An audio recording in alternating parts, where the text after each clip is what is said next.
Assalamualaikum warahmatullahi wabarakatuh. Kami dari kelompok 6 yang beranggotakan Lisa Rianawati NPM 023, Vera Aryani NPM 062, Julkipli NPM 056, dan saya sendiri Yola Pratiwi NPM 080. Kami di sini akan mempresentasikan tentang pemasaran global kasus Apple. Latar belakang dari kasus Apple ini adalah pada masa era persaingan usaha yang semakin unggul saat ini, bagi setiap pelaku bisnis yang ingin memenangkan kompetisi dalam persaingan pasar, akan memberikan perhatian penuh pada strategi pemasaran yang dijalankannya. Contohnya seperti Apple. Apple adalah sebuah perusahaan multinasional yang berpusat di Silicon Valley, Cupertino, California, dan bergerak dalam bidang perancangan, pengembangan, dan penjualan barang-barang yang meliputi elektronik konsumen, perangkat lunak komputer, serta komputer pribadi. Untuk slide selanjutnya terdapat landasan teori, di mana pemasaran global adalah pemasaran berskala seluas dunia. Peluang pasar yang ditawarkan selalu terbuka bagi semua pelaku usaha, tak terkecuali di pasar ekspor. Manfaat dari pasar global yaitu terdapat dua. Yang pertama, mengambil manfaat dari peluang untuk pertumbuhan dan ekspansi. Yang kedua, untuk bertahan hidup. Strategi memasuki pemasaran global yaitu yang pertama, melakukan ekspor impor, yang kedua membuka kantor cabang, yang ketiga mengeluarkan lisensi asing atau kontrak manufaktur dan alih teknologi, yang keempat melakukan franchising, yang kelima membuka usaha patungan atau joint venture, yang keenam melakukan akuisisi perusahaan lain. Dan ada faktor yang mendorong dan menghambat pemasaran global. Yang pertama, yang mendorong pemasaran global, kebutuhan dan keinginan pasar, teknologi, perbaikan transportasi, biaya, kualitas, perdamaian global, pertumbuhan ekonomi dunia, yang terakhir mengenali peluang untuk mengembangkan daya haus secara global. Dan faktor menghambatnya sendiri, perbedaan pasar, kecadokan manajemen, budaya organisasi, dan kendali nasional. Untuk selanjutnya, konsep pemasaran global, yang pertama kebutuhan, keinginan, dan permintaan, yang kedua produk, yang ketiga nilai, biaya, dan kepuasan, yang keempat pertukaran transaksi dan hubungan, yang kelima pasar, yang keenam pemasaran dan pemasar.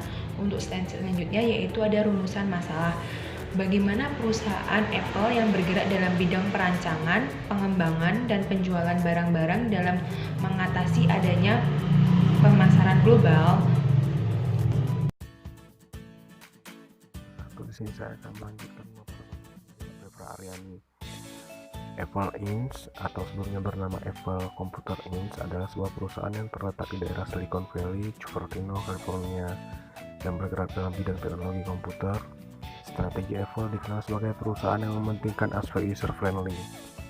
Di dalam perusahaan Apple ada 9 pelajaran manajemen, di mana ke-9 pelajaran manajemen tersebut dapat dikategorikan ke dalam 4 hal.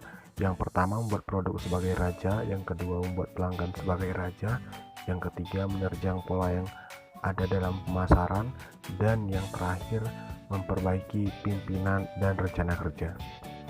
Kesembilan pelajaran manajemen yang ada dalam perusahaan Apple Inc. Yang nomor 1, toko khusus Apple. Yang nomor 2, solusi penuh. Yang nomor 3, sasaran Apple. Yang nomor 4, produk yang variatif. Yang nomor 5, produk yang menjawab. Yang 6, konsisten.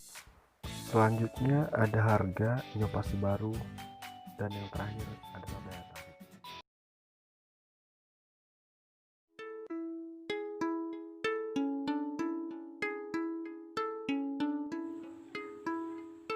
Solusi bagi perusahaan Apple, yaitu terdapat analisis SWOT. Yang pertama, kekuatan penjualan dari pemutaran musik iPod meningkatkan laba kuartal kedua hingga $320. Selain itu, Apple adalah salah satu yang paling mapan dan sehat merek IT di dunia. Yang kedua, terdapat kelemahan, adanya laporan bahwa iPod Nano mungkin memiliki layar rusak. Apple pernah mengalami kegagalan dalam pembaharuan dan produk Apple memiliki harga yang relatif tinggi. Selanjutnya, yang ketiga, terdapat kesempatan. Apple dapat mengembangkan pemutaran musik iTunes dan teknologi dalam ponsel format. Apple meluncurkan Apple TV, sebuah media center untuk ruangan keluarga, dan akan disusul pada peluncuran Apple Tablet, serta Apple dapat dengan mudahnya memperkenalkan produk barunya seperti Apple Watch. Yang keempat yaitu ancaman. Apple memiliki salah satu saingan bisnis yang besar yaitu Samsung, yang juga menggunakan inovasi yang terus-menerus berkembang. Apple menghadapi barang tiruan, dan Apple rentan terhadap kebocoran informasi.